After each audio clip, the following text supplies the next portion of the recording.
Hey guys, so for this lesson, we're going to be solving systems of inequalities. So up to now we've solved systems of equations when two equations are equal, but what about when we have two inequalities? What are we going to do with those? So we're going to be answering the question, how do we graph systems of linear inequalities? So then we're going to graph them on a coordinate grid and then solve real-world problems using those inequalities. So solving by graphing. So here we have two linear inequalities. We're going to go ahead and graph them.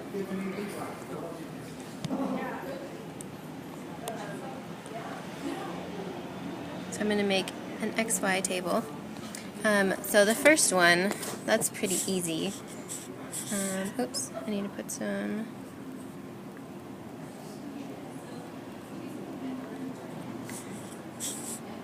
Okay, so the first one we're going to graph.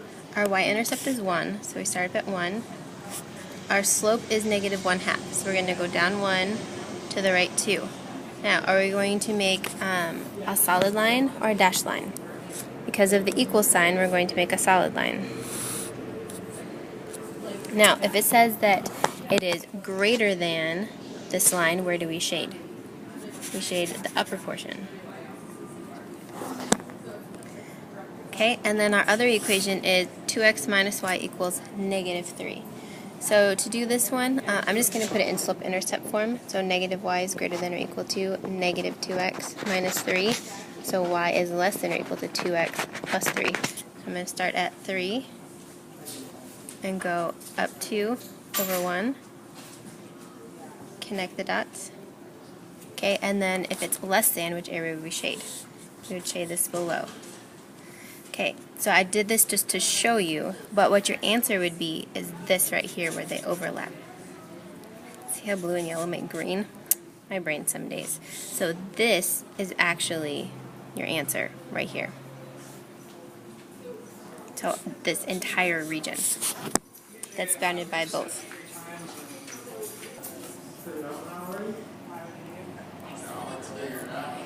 Okay, so why don't you go ahead and try this one. See if you can graph it, and I'll post it here in just a second. So here I graph my two inequalities. You can see that the area they have in common is this area in between right here. So when you do it on Math Excel, it's just going to have you shade the one area. You'll graph the two lines, but you'll shade just one area.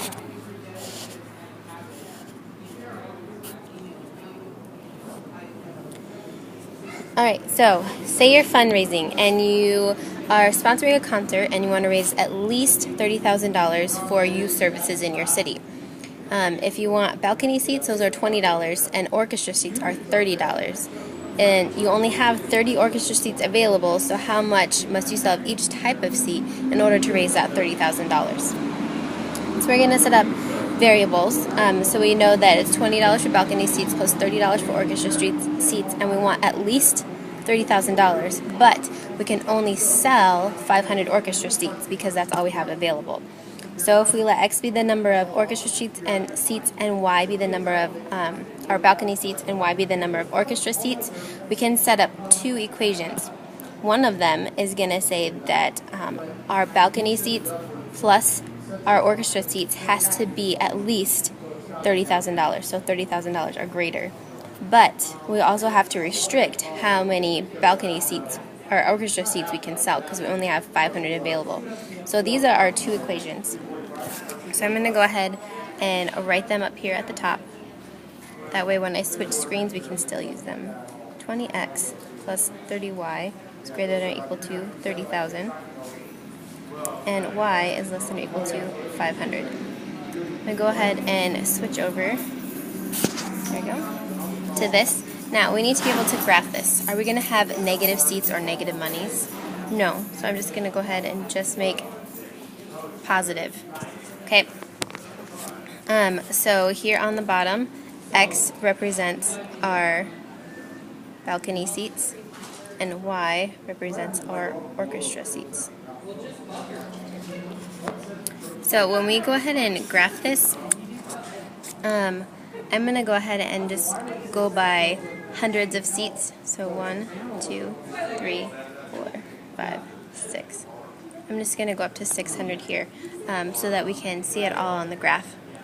So if we have y is less than or equal to 500, we make a line at y is 500, and we're going to shade everything below.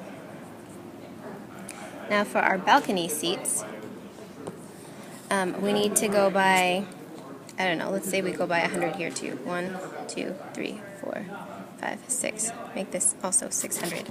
Okay, so our equation, 20x plus 30y, is greater than or equal to 30,000. We need to be able to graph that. So let's subtract 20x from both sides. So I get 30y is greater than or equal to negative 20x plus 30,000. Where did it go? No, bring it back. Okay, pause for a moment while I rewrite all of this. Okay, so I went ahead and I rewrote all this. I found that my y-intercept is going to be 1,000, so I went ahead and changed my y values to 1,000. So it crosses at 1,000, and then my slope is negative 2/3. So I'm just going to go down 2 or 3. As long as it's proportional, it'll be close. So here I'm going to draw my line, and I want to get greater than this. So here I have my overlapping section meets right here, and all of this stuff in between is what we have in common. So our goal is to get at least this many so that we can meet both of our expectations.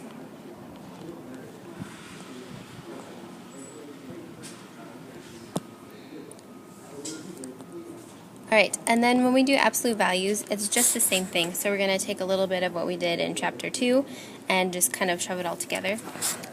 We're going to graph these on the same grid, just like we did with the other ones.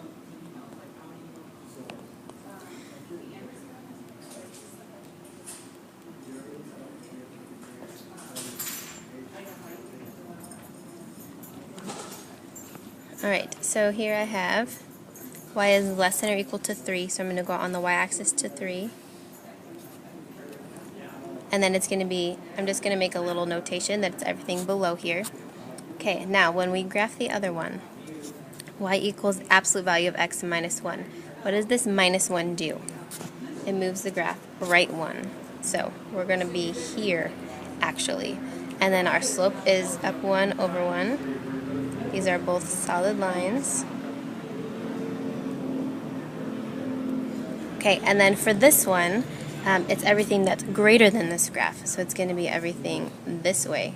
So do you see where these two have areas in common? I'm just going to shade the one area they have in common, and that's this. So this would be our area in common, and that's our solution.